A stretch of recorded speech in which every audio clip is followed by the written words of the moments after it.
All right, welcome to the second reading of The Great Cosmic Mother, Rediscovering the Religion of the Earth by Monica Sjöö and Barbara Moore. This section is Marx and the Patriarchy, and it starts on page 13, if anyone has the book, which I highly recommend. I listened to the first part of this book, listening from Cassandra Faye Floyd's reading, which once again, her reading is amazing. Highly recommend it. I'll link to her channel below if I remember. And partway through listening, I was like, I have got to get this book. There are too many things. I don't know if you can see. You can tell where I got the book from where the markings start. It's hard for me to not stop reading and mark stuff. But I'm doing it for you. We're just reading. So I hope you enjoy. Marx and the Matriarchy. Ancient women-oriented groupings were the original communism. Friedrich Engels and Karl Marx recognized this. Engels especially refers to the mother right concepts of J.J. Bischoffen. And both men based their analysis of social development on the primary existence of ancient matriarchies, i.e. communal matrifocal systems. In this, they were influenced by the writings of Lewis Morgan, an American anthropologist. Morgan lived with and studied the tribal society of the Iroquois. In their kinship structure, language, and customs, he found evidence of early communal and blood relationships based on different stages of group marriage. In Ancient Society, written in the 1880s, Morgan offered his conclusion that such a society was matrilinear and matrifocal, of necessity, since within a group marriage structure only the mother can be definitely known as the parent of a child. We now know that similar evidence can be found all over the world. For example, many kinship systems distinguish between the biological father of a child and the social father, who is usually the mother's brother or other male relative. The social father is considered the real father in these societies. Identity and inheritance are passed along through the female bloodlines. But, pioneers that they were, neither Morgan, Engels, nor Marx were fully aware of women's real functions and achievements in past cultures. Nor were they tuned in to the total gestalt of early people. With Marx and Engels, and in particular with their dogmatic interpreters and followers, a narrowing of focus to strictly economic and class analysis has totally obscured the original human state of being, which was more profoundly spiritual than economic. This Marxist narrowing of focus and its consequent denial of human spiritual experience has had tragic repercussions throughout the world. How did this happen? Karl Marx, Engels as well, was a deeply compassionate man. His opium of the people statement, which is never fairly quoted, is evidence of this. Quote, religious distress is at the same time the expression of real distress and the protest against real distress. Religion is the sigh of the oppressed creature, the heart of the heartless world, just as it is the spirit of a spiritless situation. It is the opium of the people. The demand to give up the illusions about its conditions is the demand to give up a condition that needs illusions. Criticism has plucked the imaginary flowers from the chain, not so that men will wear the chain without any fantasy or consolation, but so that they will break the chain and cull the living flower. End quote. No one has said it better, or more clearly recognized the human being's absolute right to cling to spirit in a spiritless situation, and to heart in a heartless world. Because spirit and heart are real, and they alone have helped millions of human beings survive in otherwise unsurvivable situations. The tragedy of Marx and of Marxists was to confuse spirit with established religions. They saw clearly and historically that established religion aligned itself with the oppressor, the oppressing class, the oppressing monarchy, the oppressing social and economic systems. They saw the seeds of oppression in religious doctrines, doctrines that rationalized poverty and enslavement and excused brutal tyranny and greed by setting God's seal on social systems based on hierarchies of rich and poor, hierarchies of rulers and the ruled. They saw the wealth and power of the churches and the wretched passivity of the believers. They saw that the church was in fact a very man-made institution that gained and retained power by exploiting the reality of the spirit versus the reality of physical need. They heard sermons condemning material wealth and earthly pleasures, while the churchmen and their rich supporters lived in opulent security, and the mass of believers lived on their stony knees in rags. And they heard these conditions justified as God's plan for man. They saw that religious establishments take it upon themselves to define spirit and God and human destiny always in their own elitist terms and only to their own worldly advantage. Seeing these things, Marxists rightly condemned the collusion of established religions and the historic oppression of human beings. Tragically, they also denied the reality of the human spirit and its genuine longings. They rightly wanted to save humanity from religious exploitation, but in their narrowing of focus, their economic and class reductiveness, they split the human being into two conflicting parts, material existence versus spiritual existence. This split was just the mirror image of the already existing religious dualism. As dogmatic Marxist communism unfolded in country after country, this split reinforced the same alienation of the human condition that Marx had wanted to resolve. It has created the dreary state capitalism of Soviet Russia and its satellites, in which the state works, dourly and mechanically, to enforce its definition of human life as spiritless mechanism. It has given fuel to the propaganda engines of the reactionary systems in all countries, so that the world is ripped apart in a false dichotomy between godless communism and divine capitalism. For if communism is atheistic, its opponents can claim to be mandated by God, however phony this claim might be. Finally, it has turned away untold millions of oppressed human beings who need the economic and social analysis of Marxism to clarify and change their situations, but who fear they are being asked to buy this analysis at the price of their living souls. No matter how corrupt and collusive the established religions of the world are known to be, they still stand there offering themselves as the only sanctuaries of spirit in a spiritless world. Marxism stands, unfortunately, in the perception of too many people, as a total, fanatical repudiation of spiritual reality. And this perception of Marxism has helped to fuel the equally fanatic revivals of fundamentalist religions throughout the world today. Marx and Engels confused spirit with established religion, as their doctrinaire followers continue to do, because, as Western white males, they could not see the total paradigm of ancient women's original communism. Coming from this linear, fragmenting, and reductive Western tradition, which has historic roots in the Judeo-Christian Bible as well as in Aristotelian, Platonic, Greco-Roman hyper-rationality, they could not comprehend the primal holism of human experience on earth. As a result, Marxism tends to reinforce rather than oppose Western capitalism's notorious strategy of alienation.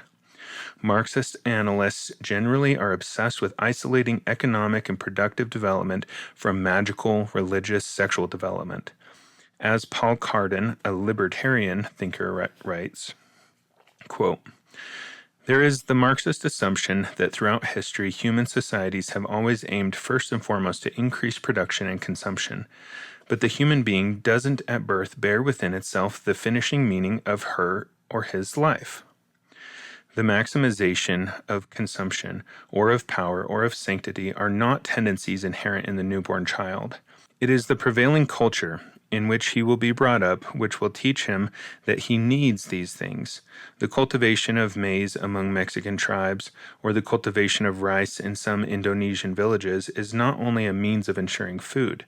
Agricultural labor is also lived as goddess and child worship, as festival, and as dance. And when some Marxist theoretician comes along and claims that on these occasions everything which is not directly productive labor is but mystification, illusion, or cunning of reason, it must be forcibly pointed out that he is himself a far more complete personification of patriarchy and capitalism than any mere boss could be. What he is saying is that everything that humans have done or sought to do in history was only crude prefigurations of the factory system."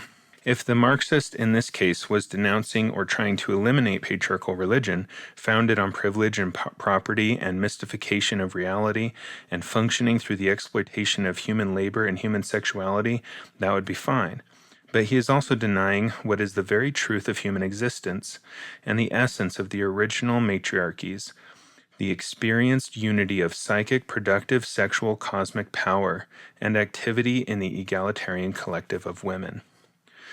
For this is precisely what patriarchy sets out to do, to split material production from spiritual experience, science from magic, medicine from herbal knowledge, and psychic seasonal environment, sexuality from sacred, medicine from herbal knowledge and psychic seasonal environment, sexuality from the sacred, art from craft, astronomy from astrology, language from poetry, and to place the resultant specialized, abstracted, and mechanistic knowledge in the hands of a privileged male elite organized into professions, hierarchies, and classes, to reduce the ecstatic dance of muscle, blood, and soul to factory assembly lines, production output schedules, and the gross national product. Patriarchy divides life into higher and lower categories, labeled spirit versus nature, or mind versus matter. And typically, in this alienated system, the superior spirit mind is male and or white, while the inferior nature/matter is female and or black. This false dualistic symbolism arises from an enforced order of male domination. With the aid of such phallic psychology, men can then go about the earth, raping nature, exploiting resources and human labor, manipulating and improving her with technological, mechanical inventions and progressive goals. In patriarchy, man separates from earth, emulating some aloof and disconnected sky god of his own creation. And this intellectual separation makes him feel free to devastate the natural world without any sense that it belongs to a common ecosystem with himself. He exploits it, totally alienated from the fact of his own continuity with it, for the deluded profit of the few and the existential pain of the many. Patriarchy exists by destroying the original holism. When it refutes or opposes the reality of human spiritual experience, Marxist communism does not resolve this destruction. It only compounds it with a different rhetoric. It gets rid of God and church only to substitute another tyranny, that of the state or the machine or the party or the production quota. It does not truly free human beings. It only changes the brand name of the chains. A truly human politics must study the entire history of the world's religions and spiritual beliefs. It must try to return to or move towards spiritual systems that are harmonious with all our visions of creative and communal life, because this is what is missing under both of the competing world powers, a creative communal life. Both systems, Western capitalism and Soviet communism, are based on the denial of communal celebration. For celebration is a play of the spirit, and there is no profit in communal existence. But human evolution, human creativity, is a real miracle and a cosmic fact. We need a politics that participates in this biological spiritual adventure. Neither the god of the dollar, nor the god of the state, nor any of the alienating patriarchal gods from which they descend allow for this participation. Wilhelm Reich is not commonly connected with Marxism, but this is where he began. His early work was an attempt to link the Marxist economic class analysis with a psychoanalytical understanding of the significance of sexual repression and the development of fascist patriarchal society. This attempt was mostly successful, and for it he was excommunicated by both the European Communist Party and the Freudian psychoanalytical circles, i.e., he was onto something. In The Mass Psychology of Fascism and other works in the 1930s, Reich chronicled the successful manipulation of the German people by Nazi ideology. On the deepest psychological and biological levels, he argued, the people had already been conditioned by generations of religious and culturally directed psychosexual repression to respond obediently and to cooperate unquestioningly with sadism, tyranny, and genocide. An anti-sexual religious morality, paranoid concepts of blood purity, and a rigid sense of ethnic superiority had already wired the nervous systems of the torturer and clenched the muscles inside the black gloves and boots. As Reich predicted, in fact, A hypnotic leader like Hitler does not create these conditions, he only exploits them. Fascism is not a wild, barbaric phenomenon that appears suddenly and without reason in the midst of civilization. It is the result of a long conditioned process, and the institutions that do the conditioning are those of the civilization itself. One of Reich's major points was that Marxist communism and European socialism generally narrowed down to an objective focus on economic and class relationships, were unable to anticipate, analyze, or prevent the Nazi triumph, which was a massively subjective explosion of a pathologically conditioned people into brutal expression. Further, the syndrome of fascism was not confined to the Germans. Fascist thought and behavior is not a national aberration, but a historically ingrained feature of the psyche of all Western civilized people, a feature clearly visible in the history of Western colonialism and imperialism. By the way, a quick note, almost any time it says civilized, it's in quotes. I just don't want to keep doing air quotes. Reich's political point was this. At this point in history, changing the objective economic social systems alone is not enough. Repressive behavior, sadistic power relations, competitive greed to exploit, dominate, and humiliate, and our accommodations to these insults are by now conditioned into the nervous systems of each member of our civilized societies. Both oppressors and victims are damaged by the experience. The repressive wiring of the nervous system occurs at the most intimate levels of sex and of the spirit. The recreation of the human being must occur on these levels also if we desire a truly human revolution, one that does more than just a change of guard. This point is of importance to feminists who have already observed that sexist, dominating male behavior can occur along the entire political spectrum, from right to left. The repression, control, and exploitation of female sexuality is a major tool of patriarchy because it goes hand in hand with the exploitation of female labor. Left-wing males who see no connection between labor exploitation and sexual exploitation have failed to make a total analysis, or, in Reich's terms, they have failed to undergo a total revolution. On the neuron level, they are still wired for oppression. Reich pointed out in the 1930s that the prevalent male sexual fantasy in male-dominated society is one of rape. And he knew that this was not a personal fantasy, but a political one with political repercussions. He was very clear on how sexual repression of women has been the most powerful patriarchal weapon in creating social victims, females who have been weakened, made dependent, fearful, or ashamed of their own bodies, and punished for their functions, sexual psychological prey to any predator. Such creatures are easy to exploit politically and economically. People who do not own their own sex cannot own their own labor. Unfortunately, Reich was a strict heterosexual, unsympathetic to homosexuality, and too influenced by Freudian ideas of female sexuality, and these problems have been passed along to us at the expense of his gifts. Reich missed the connections between bisexuality and psychic wholeness, but in his comprehension of the profound and intentional links between sexual repression and political repression, he was always right on target.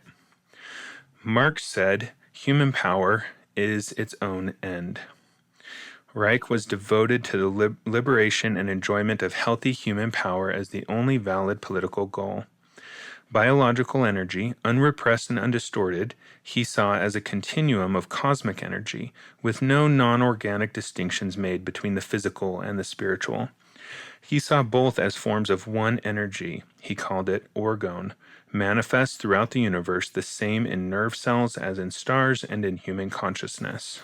This evolutionary energy surging through all life forms and as an energy field in space, he defined as a spiritual reality as well as a physical force. And he believed that politics included the realignment of the repressed human being with this organic creative flow, i.e., Reich was no mechanistic ideologue, but a political mystic. Therefore, he was banished from the Communist Party and psychoanalytical profession circles in Europe. He had to flee Nazi Germany. He ended up in the United States with his books destroyed by the federal government and his work outlawed. and he died in a federal prison, i.e., he was probably onto something. Another problem area among Marxists is the assumption that matriarchal society, where it existed, occurred only at very low stages of production and under only, quote, primitive conditions. This assumption echoes the generalized linearity and chauvinism of Western history, which tends to see all other cultures, other in space or in time, as mere preliminary stages on the way toward modern development, or as sadly failed attempts to achieve the freeway and the ball bearing. In fact, the evidence shows that some of the most advanced societies of the ancient world, technologically as well as culturally advanced, were also matrifocal, i.e., women-oriented and led by women. The early Cretans were worshippers of the goddess, and Cretan women were priestesses, judges, doctors, artisans, athletes, business entrepreneurs, cultural leaders on all levels.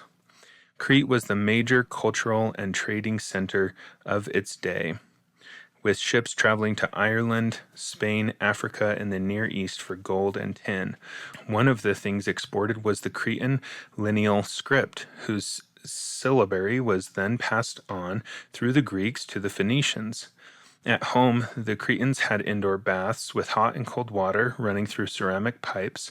Cretan plumbing in 1700 BC was far superior to anything achieved in Europe until well after AD 1700. The graceful and artistic Etruscans were also matrifocal, and so were the early Egyptians. Traces of matriarchy existed in Egypt down through the later empires and dynasties. In these cultures, as in many others, the family group lived on land that belonged collectively to the mothers. A woman's husband or lover lived with the woman and her kin group. Children, regardless of the father's identity or legal relation, lived with the mother's family group. Ancient Egyptian law clearly designated that all family property, land, and household goods belonged to the woman, and that she, married or unmarried, had total disposition of her own belongings, including herself. No one studying the Cretans, Etruscans, or Egyptians could refer to these cultures as primitive. Very advanced cultures were also developed by the matriarchal Dahomey and Ashanti peoples of West Africa, and by the Naya people of Kerala in southern India. Among Native Americans, it is largely the matrifocality of the Pueblo people that has allowed them to endure so long in their old ways with strong architectural technologies developed among them. The dwelling places of all these people, from portable grass huts to multi-storied apartment buildings, were not simply maintained by women. Women built them. Everywhere, home site technology was originally seen as women's province. We are not saying that matriarchy was a system in which the women went around ruling everyone with a big stick. Matriarchies are not built on dominance principles, but on the facts of blood kinship, including the primacy of the mother. Women owned their bodies, their children, and their living properties. Women made vital decisions affecting the survival and well-being of their people. There was no way by which an elite group of men could set up laws to restrict women's movements, ideas, or sexual activities. Economic relations were not experienced as separate from religious and social relationships. They were organically based on gift exchange, which served a communal bonding function, not a competitive or profit-making one. Material goods had value only in terms of the social or spiritual uses to which they were put. If Marxists tend to underrate ancient matrifocal cultures as primitive or underdeveloped, this is only because Marxists share Western prejudices about development. They are assuming that all cultures, ancient and modern, are to be judged according to how close they come to approximating the industrial factory system with its quantitative production, regardless of the life quality of the cultures being evaluated. In this prejudice, Marxists and stock market men seem to share equally. So that was Marx and the Matriarchy. I will say, not that my research into critiques or supports of Marxism are exhaustive, but reading this chapter to me just really hit the mark. was right on point as far as when they say the same downfall between the God-fearing capitalists and godless Marxists is the hierarchy domination and using humans as a resource, removing the celebration of life. I think that's spot on. Personally, if I do say so myself. All right, so next time we are going to be reading, starting on page 21, The Original Black Mother. I hope you're enjoying the reading, and I'll see you on the next one.